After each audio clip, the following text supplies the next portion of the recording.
హల్లెలూయా. సంఘం అనగా బయటకు పిలువబడిన వారని అర్థం. సంఘం అనగా పిలువబడలేదు, వారి దేవుని ప్రజలై ఉండిరి. దేవుడు వారిని ఐగుప్తి నుండి బయటకు పిలిచినప్పుడు వారి దేవుని సంఘమైరి. ఎందుకనగా వారు బయటకు పిలువబడిరి. ఈనాటికి అది ఆ విధంగానే నిలిచి ఉన్నది. సంఘమను మాటకు బయటకు పిలువబడిన వారని అర్థము. వారు బయటకు పిలువబడిరి, ప్రత్యేకించబడిరి, వేరు చేయబడిరి. హల్లెలూయా. సంఘం అనగా ఏంటండి? ప్రత్యేకించబడినది, బయటికి పిలువబడినదని అర్థం. వారు ఐగుప్తిలో ఉండి మరి అన్ని ఆచారాల నుంచి దేవుడు వారిని బయటికి పిలిచి ఉన్నాడు. వారిని బయటికి పిలిచినప్పుడు దేవుడు వారికి ఒక కట్టడలు, నియమాలు, నిబంధనలు ఇచ్చి ఉన్నాడు. అదేవిధంగా మరి ఇప్పుడు మరి సజీవమైన దేవుని యొక్క సంఘం యొక్క 5 ఖచ్చిత గుర్తింపులు. మరి ఈరోజు కూడా మరి సజీవమైన సంఘానికి కొన్ని గుర్తింపులు కలిగి ఉండాలని మరి ప్రవక్త మాట్లాడి ఉన్నాడు. మరి మొదటి సంఘాన్ని మరి అపోస్తలుల్ని ఎవరు స్థాపించి ఉన్నారు? ఒక సంస్థ కానీ ఒక మత పెద్ద కానీ స్థాపించలేదండి. మొదటి సంఘాన్ని సజీవుడైన దేవుడే స్థాపించి ఉన్నాడు. మరి దేవుడు శరీరధారిగా ఈ లోకం మీదకి వచ్చినప్పుడు ఆంధ్రేయుని పేతురుని పిలిచి అతడే సంఘాన్ని స్థాపించడం జరిగి ఉన్నది. మరి ఆ సంఘానికి శిరస్సు అయి ఉన్నాడు మన ప్రభువైన యేసుక్రీస్తు. హల్లెలూయా. ఎఫెసీయులకు రాసిన పత్రిక 1వ అధ్యాయము 22-23 వచనాలు చదవండి.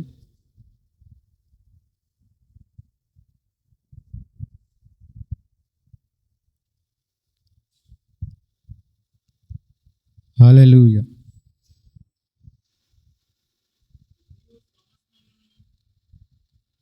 ఎఫెసీ 1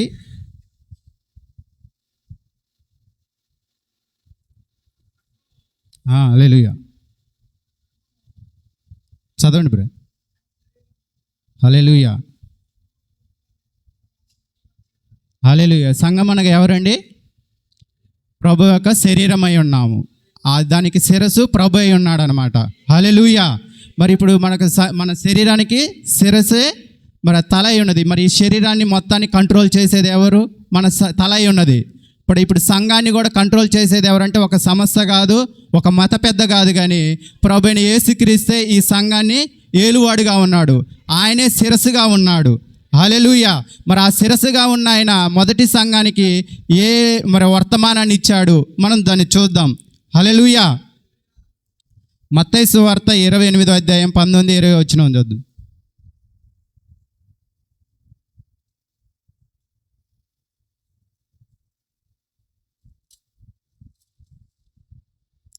సరే, నేను చదువుతున్నాను చూడండి. కాబట్టి మీరు వెళ్ళి సమస్త జనులను శిష్యులుగా చేయుడి, తండ్రి యొక్కయు కుమారుని యొక్కయు పరిశుద్ధాత్మ యొక్కయు నామంలోనికి వారికి బాప్టిజం ఇచ్చుచు నేను మీకు ఏ సంగతులను ఆజ్ఞాపించుతునో వాటన్నిటినీ గైకొనవలనని వారికి బోధించుడి. ఇదిగో నేను యుగ సమాప్తి వరకు సదాకాలం మీతో కూడా ఉన్నానని వారితో చెప్పుడి. హల్లెలూయా. మరి మొదటి సంఘానికి ఇచ్చిన ప్రతి ఆజ్ఞ ప్రభుదేనండి. మరి ఏ శిష్యుడు తన సొంత సిద్ధాంతాన్ని తీసుకురాలేదు. అదే మరి దేవుడు మాతో మాట్లాడుచున్నారు.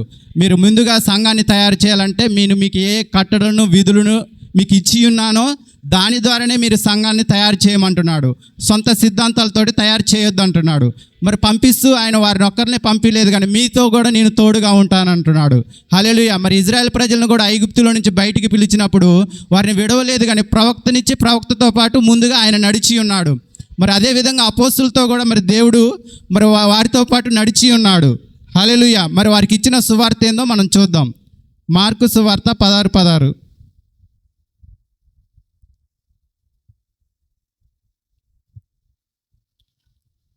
హల్లెలూయా.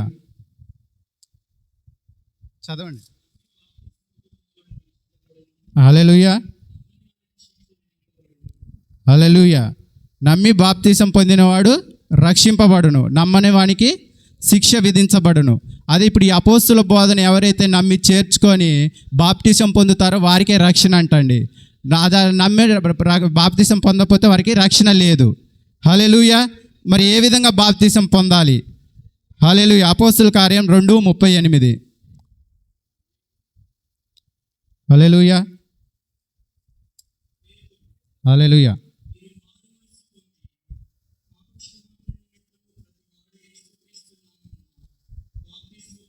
హల్లెలూయా. Okay brother. ఏ విధంగా బాప్తిసం పొందాలంటండి? ప్రభువైన యేసుక్రీస్తు నామంలో బాప్తిసము పొందుడి. మరి మొదటగా అపోస్తుల యొక్క బోధనే నమ్మాలని అంటున్నాడు. ఆ బోధన నమ్మి యేసుక్రీస్తు నామంలో బాప్తిసం పొందితేనే మనకి రక్షణ. అదే అపోస్తులకు ఇవ్వబడిన సువార్త. అదేవిధంగా 1 కొరింథీ 11:23-25. హల్లెలూయా. 1 కొరింథీ 11:23-25 వచనాలు చదవండి. హల్లెలూయా. హల్లెలూయా.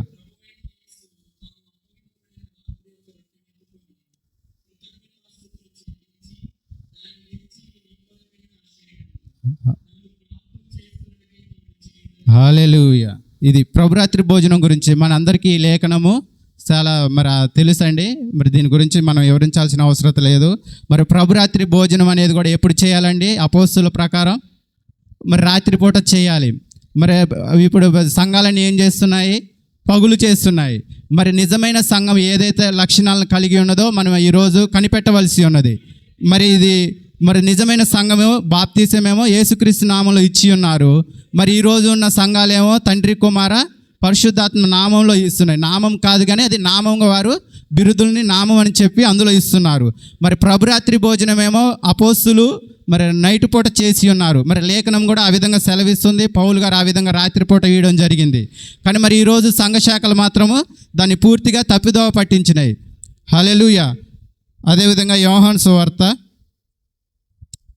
13:4-5 వచనాలు చదవండి.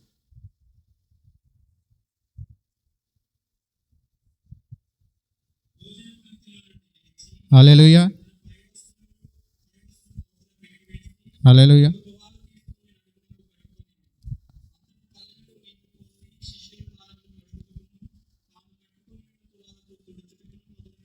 హల్లెలూయా. Okay brother. ఇప్పుడు నేను చెప్తున్నాను కదా, సంఘము మరి అది ఏ విధంగా స్థాపించబడింది, సంఘం యొక్క మరి సువార్త ఏంటిది, మరి దాంట్లోకి మనం ఏ విధంగా ప్రవేశించగలము అనేది వర్తమానం మరి ప్రవక్త తీసుకున్న మాటల్లో నుంచే మరి మాట్లాడడం జరుగుతుంది. మరి మీరు దీని అందరూ గ్రహించాలని ఆశపడుచున్నాను. హల్లెలూయా. మరి ప్రభురాత్రి భోజనము నైట్ చేయాలని ఉంది. మరి అదేవిధంగా మరి అది అయిపోయిన తర్వాత పాదశుద్ధి చేయవలని అని ఉంది. మరి ఈరోజు ఏ సంఘ శాఖను మీరు మత శాఖను తీసుకున్నా కానీ మరి అది పూర్తిగా తీసివేయడం జరిగిపోయింది. మరి ఇప్పుడు అది చేసే సంఘం ఉంటుందంటారా లేదంటారా? హల్లెలూయా. మరి ఆ రోజు ఆ అపోస్తులు దాన్ని కంపల్సరిగా పాటించారంటే ఈరోజు కూడా నిజంగా మరి ఆ సువార్తను వెంబడించే ప్రజలు కొందరు ఉంటారు. హల్లెలూయా. మరి అదే మరి దేవుడు అపోస్తులకు ఇచ్చిన బోధ ఉన్నది. మరి నమ్మి బాప్తిసం పొందినవాడు రక్షింపబడును. మరి ఈ బోధను ఎవడైతే నమ్మి బాప్తిసం పొందుతారో వారికే రక్షణ. మరి ఇప్పుడు మరి సంఘ శాఖలు కూడా దేవుణ్ణి మరి వెంబడిస్తున్నాయి, దేవుని ఆరాధన చేస్తున్నాయి. కానీ మరి దేవుడు ఏదైతే ఇచ్చి ఉన్నాడో దాన్ని నిరాకరించి ఉన్నారు ప్రజలు. ఎప్పుడు అలాగే సంఘం చేస్తూ ఉంటుంది. కానీ నిజమైన విశ్వాసులు మాత్రం దేవుడు ఏదైతే ఇస్తాడో దాన్నే మరి పొందుకుంటారు. అందుకే పేతురుతో అన్నాడు, బయలుపాటు పైన నా సంఘాన్ని కడతా అన్నాడు. మనం చదివిన మూలవాక్యము మత్తయి సువార్త 16వ అధ్యాయంలో 18 వచ్చిన ఒకసారి చదవండి.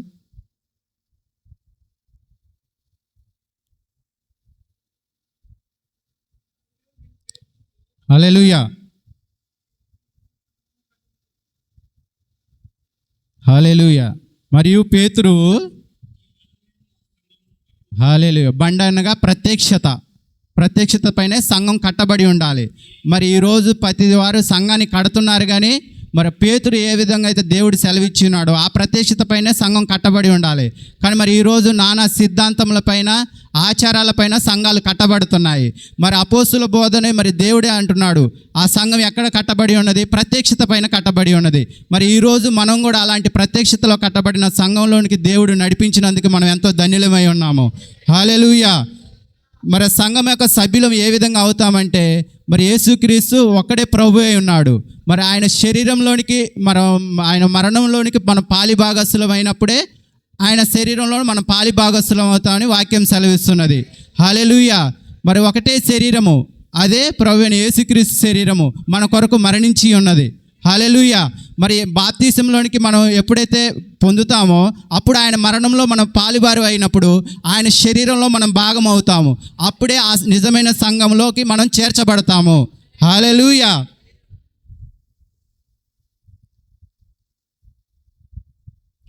ఎఫెసీ 4:4-5 వచనాలు చదవండి. ఎఫెసీ 4వ అధ్యాయము. హల్లెలూయా, హల్లెలూయా.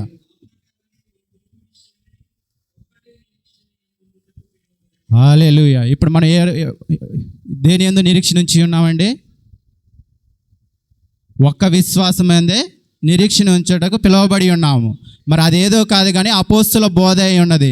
దాని అందే మనం నిరీక్షణ కలిగి ఉండటకు పిలువబడి ఉన్నాము.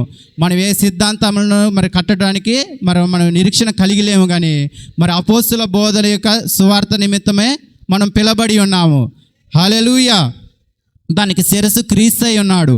మరి దాన్ని నడిపించేవాడు ఆయనే ఉన్నాడండి. హల్లెలూయా. మరి ఇప్పుడు నిజమైన సంఘాన్ని మరి దేవుడే నడిపించినట్లయితే మరి ఈ కార్యాలు దేవుడు ఏదైతే ఇచ్చి ఉన్నాడో అదే కార్యాలు ఈరోజు సంఘాల్లో జరుగుతాయి. మరి ఇప్పుడు సతీష్ కుమారు మరి అది నడిపించేది దేవుడా సతీష్ కుమార్ అనేది మనం లేఖనం ద్వారా గుర్తించవచ్చు. హల్లెలూయా. మరి ఇప్పుడు పేతురు బోధన దేవుడే నడిపించిండు, అపోస్తలుడితో దేవుడే ఉన్నాడని రుజువు ఏంటంటే ఆయన వారికి ఏ ఆజ్ఞలైతే ఇచ్చి ఉన్నాడో వారు దాన్నే బోధించి ఉన్నారు. మరి ఈరోజు సతీష్ కుమార్ ఎందుకు అతను పాటించట్లేదంటే అతడితో దేవుడు లేడు, అది జీవము గల సంఘము కాదని మనం రుజువు చేసుకోవాలి. హల్లెలూయా. అదే జీవమున్న సంఘం అయితే నిశ్చయంగా ఇలాంటి లక్షణాలు కలిగి ఉంటుందని మన ప్రవక్త మాట్లాడి ఉన్నాడు. హల్లెలూయా. మరి సజీవమైన ఒక సంఘం ఉన్నదంటే నిర్జీవమైన ఒక సంఘం కూడా ఉన్నదని. హల్లెలూయా. దేవుడు ఉన్నాడంటే దయ్యము ఉన్నది. హల్లెలూయా.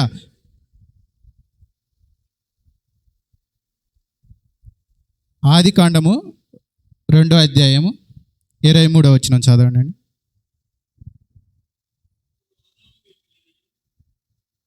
చదవండి మీరు.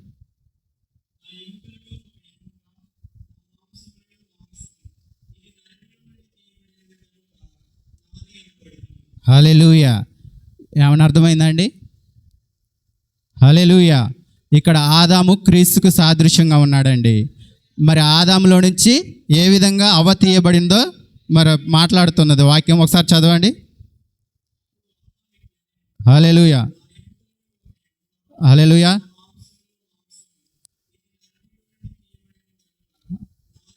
హల్లెలూయా. అది నరుల్లో నుంచి తీయబడి ఉన్నది కనుక నారి అనబడింది. ఎముకల్లో ఎముక, మాంసంలో మాంసమై ఉన్నది కనుక మరి ఆ విధంగా ఏ విధంగా అయితే అవ్వ ఆదాములో నుంచి తీయబడినదో నిజ సంఘం కూడా కలువరి శిలువలో క్రీస్తులో ఎముకలో ఎముక, మాంసంలో మాంసముగా తీయబడి ఉన్నది. అదేనండి ఇందాక మనం చదివాం కదా, క్రీస్తు శరీరంలో మనం ఏ విధంగా పాలిభాగస్తులు అవుదాము అదే లేఖనాన్ని ఇక్కడ ప్రవక్త మాట్లాడుతున్నాడు. మరి ఆ స్త్రీ ఏ విధంగా అయితే తీయబడినదో కలువరిలో తీయబడిన మనం కూడా వధువుగా పిలువబడి ఉన్నాము. హల్లెలూయా. ఆమె నారి అని పిలువబడింది, మనమైతే ఆయన యొక్క వధువు, ఆయన భార్యగా పిలువబడి ఉన్నాము. హల్లెలూయా. అది వాక్యంని మరి ప్రవక్త మాట్లాడి ఉన్నాడు. ఎఫెసీ 5:25-27 వచనాలండి. ఎఫెసీ 5వ అధ్యాయం.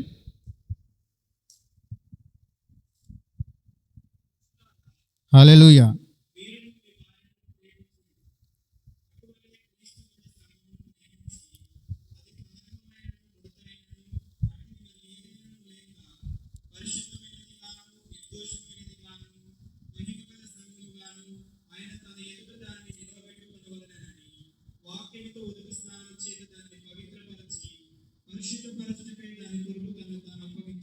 హల్లెలూయా. అర్థమైందా అండి? క్రీస్తే శిరస్సై ఉన్నాడు. భార్య భర్తకి ఏ విధంగా లోబడవలసి ఉన్నదో మరి సంఘం కూడా శిరస్సుకు లోబడి ఉండవలసింది. మరి ఈరోజు ఏ సంఘము ఆ విధంగా శిరస్సుకు లోబడి ఉన్నదో మనం పరీక్ష చేయవలసి ఉన్నది. హల్లెలూయా. మరి ఇప్పుడు దేవుడు ఏం చేశాడంటే మరి ఇజ్రాయెల్ ప్రజలపైకి వచ్చే తీర్పుని మరి దేవుడు ముందుగానే చూసి దేవుడు వారి కోసం దుఃఖించి మరి టైటస్ వచ్చి వారిని నాశనం చేయబోయేది ముందుగానే హెచ్చరించి ఉన్నాడు. మరి ఆ దేవుడు నిన్న నేడు నిరంతరం ఏకరీతిగా ఉన్న వాక్యాన్ని మరి అది ఎవరన్నా మార్చగలరా అండి? మరి ఆ రోజు ఇజ్రాయెల్ ప్రజల్ని హెచ్చరించిన దేవుడు ఈరోజు సజీవంగా అదే దేవుడుగా ఉన్నాడు.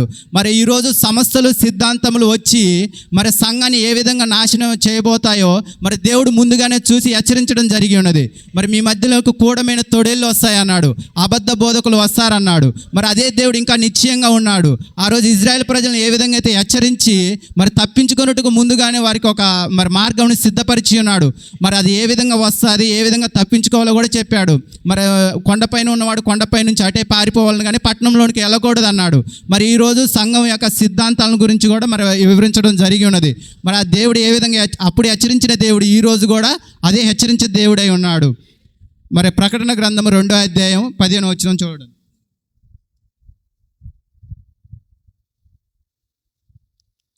సమయం దగ్గర పడ్డదండి, త్వరగా చదవండి. హల్లెలూయా.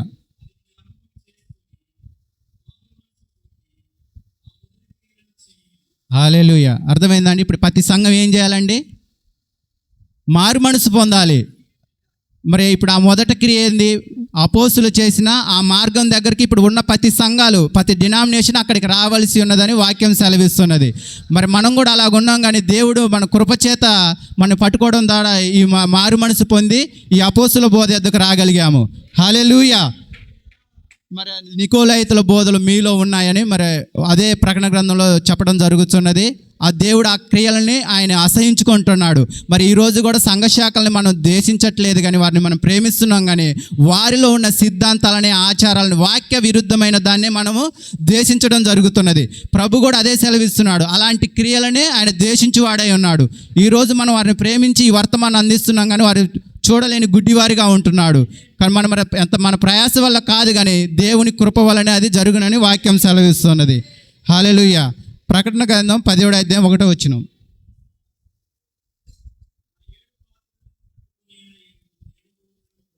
హల్లెలూయా. ఆమేన్.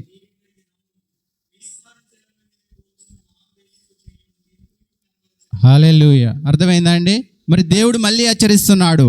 మరి సంఘము స్త్రీతో పోల్చబడి ఉన్నది. మరి చివరి అపోస్తులు ఎప్పుడైతే మరణించడం జరిగిందో అప్పుడే సంఘము ఒక సంస్థగా మారడం జరిగి ఉన్నది. ఆ సంస్థలో నుంచే ఇప్పుడు మనం చూస్తున్న నానా రకాలైన సంఘాలు పుట్టుకొస్తూ ఉన్నాయి. మరి ఆ సంఘానికి జరగబోయే తీర్పు ఏంటిది? వాటి క్రియలేంటి? మరి నీ కనుపరుస్తారా అని ఇక్కడ ప్రవక్తతో దేవుడు మాట్లాడుచున్నాడు. మరి దానికి జరగబోయే హెచ్చరికలు, తీర్పులన్నీ దేవుడు ముందుగానే చూపించి ఉన్నాడు. మరి దేవుడు ఎల్లప్పుడూ మార్పు చెందడండి. ఎల్లప్పుడూ మన మీదకి రాబోయే ఉగ్రతను గురించి దేవుడు హెచ్చరించేవాడై ఉన్నాడు. మరి ఇప్పుడు ఆ సంఘానికి ఆ స్త్రీకి జరగబోయేదేందో మరి కనుపరుస్తారానని అక్కడ ప్రవక్తతో సెలవిస్తున్నాడు. ఆ మహావేశకు జరగబోయే తీర్పు నీకు కనుపరిచేదను. మరి ఆ స్త్రీకి ఒక్కదానికేనండి? దాని పిల్లలకి, కుమార్తెలు కూడా దానికి శిక్ష ఉంటుందని మరి వాక్యం సెలవిస్తున్నది. మరి ఆ విధంగా దేవుడు ఎల్లప్పుడూ హెచ్చరిక లేకుండా ఏది చేయడు.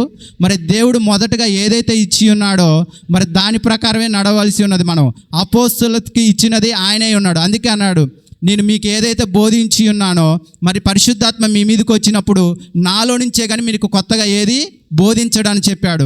మరి ఇప్పుడు అపోస్తుల బోధలో మనం కరెక్ట్గా ఉన్నామంటే ఇది ప్రభువైన యేసుక్రీస్తు శిరస్సుగా ఉన్న ఆ శిరస్సు అయి ఉన్న ఎవరైతే ఇచ్చి ఉన్నారో ఆ బోధలో నిశ్చయంగా మనం ఉన్నాము. ఎవరు మరి ఈ వర్తమానం గురించి మరి అభ్యంతర పడవలసిన అవసరం లేదు. మరి నిజమైన వాక్య ప్రత్యక్షతలోకి మనమే నడుస్తున్నాము. మరి చిన్న వర్తమానాన్ని దేవుడు దీవించును గాక. ఆమేన్.